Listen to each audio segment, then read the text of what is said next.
Hello students, welcome to math subject Guruji YouTube channel.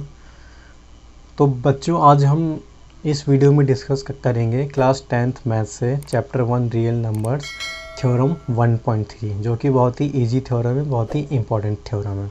और इस theorem पे बेस्ड हम थ्योरम 1.4 भी समझेंगे और एक्सरसाइज 1.3 के क्वेश्चंस भी इसी थ्योरम पे बेस्ड है। ठीक है, तो अब हम समझते हैं। थ्योरम आपकी कह रही है let P be a prime number.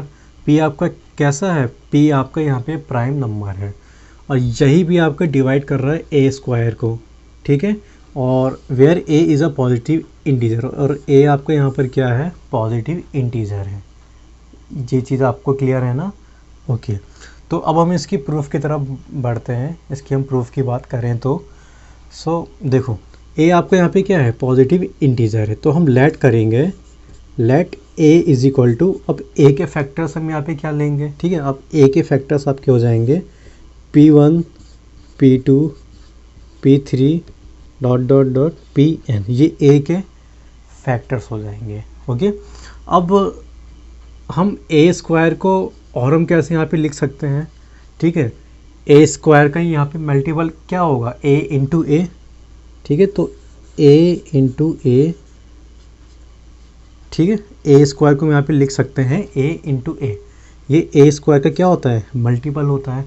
तो अब अगर ए के फैक्टर्स आपके ये हैं तो ए इंटू ए के फैक्टर्स क्या होंगे? देखो, ए का फैक्टर क्या है? P1 P2 P3 Pn। ठीक है, और बीच में क्या है? मल्टीप्लाई का साइन। और इस ए के भी प्राइम फैक्टर्स यही हो जाएंगे P1 P2 P3 dash dash dash Pn। ठीक है, अब आगे इसको हम सॉल्व कर लेंगे। A square is equal to P1 square P2 square P3 square dot dot dot Pn का स्क्वायर। तो बच्चों, इस थ्योरम का मतलब यहाँ पर यह है, इसका पीछे का मेन कॉन्सेप्ट ये है कि ये आपके क्या है? ये आपके प्राइम फैक्टर्स हैं। ठीक है, और ए आपका क्या है? कोई भी पॉजिटिव इंटीजर है। ठीक है, तो अगर कोई भी प्राइम फैक्टर, जिस नंबर का प्राइम फैक्टर होता है वो उस मेन नंबर को डिवाइड कर सकता है। यहाँ पे कहने का मतलब बस खाली इतना है। देखो, ए के प्राइम फैक्टर्स क्या हैं? ये रहे। ठीक है, अगर ए का प्राइम फैक्टर P1 है, ठीक है, तो ये P1 इस ए को डिवाइड कर सकता है। ठीक है, तो अगर P1 ए स्क्वायर की डिवाइड करेगा ना, तो P1 ए को भी डिवाइड करेगा। ठीक है, तो मेन इसके पीछे का लॉजिक ये रहा कि जो भी प्राइम फैक्टर्स होते हैं ना, तो जो भी प्राइम फैक्टर्स जिस नंबर के प्राइम फैक्टर होते हैं वो प्राइम फैक्टर्स उस मेन नंबर को डिवाइड कर सकता है।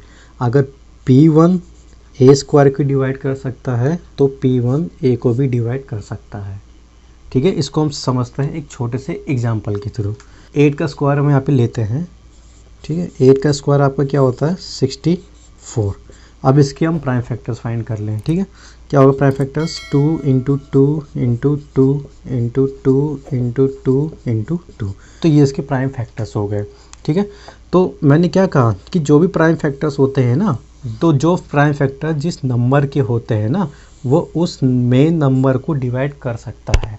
तो देखो यहाँ पे 2 यहाँ पे 64 को डिवाइड कर सकता है, बिल्कुल कर सकता है। ठीक है, और 64 किसका स्क्वायर है? 64 आपका 8 का स्क्वायर है। तो अब 8 के प्राइम फैक्टर्स क्या हो जाएंगे? 2 इंटू 2 इंटू 2।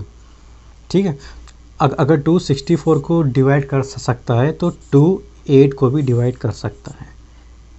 अगेन वही चीज़, जो प्राइम फैक्टर्स होते हैं ना, तो प्राइम फैक्टर्स अपने मेन नंबर को डिवाइड कर सकता है। तो यही इस थ्योरम का मेन कॉन्सेप्ट था। ठीक है, इसको आप, अगर आपको समझ में आ गया हो तो मेरी वीडियो को लाइक करिए और आप कमेंट करके मेरे को बताइए। ठीक है, अब इसके बाद हम थ्योरम 1.4 समझेंगे। ठीक है, वो इसी थ्योरम पे बेस्ड है जिसमें हम √2 को इरेशनल प्रूफ करेंगे। ओके, सो बाय स्टूडेंट्स।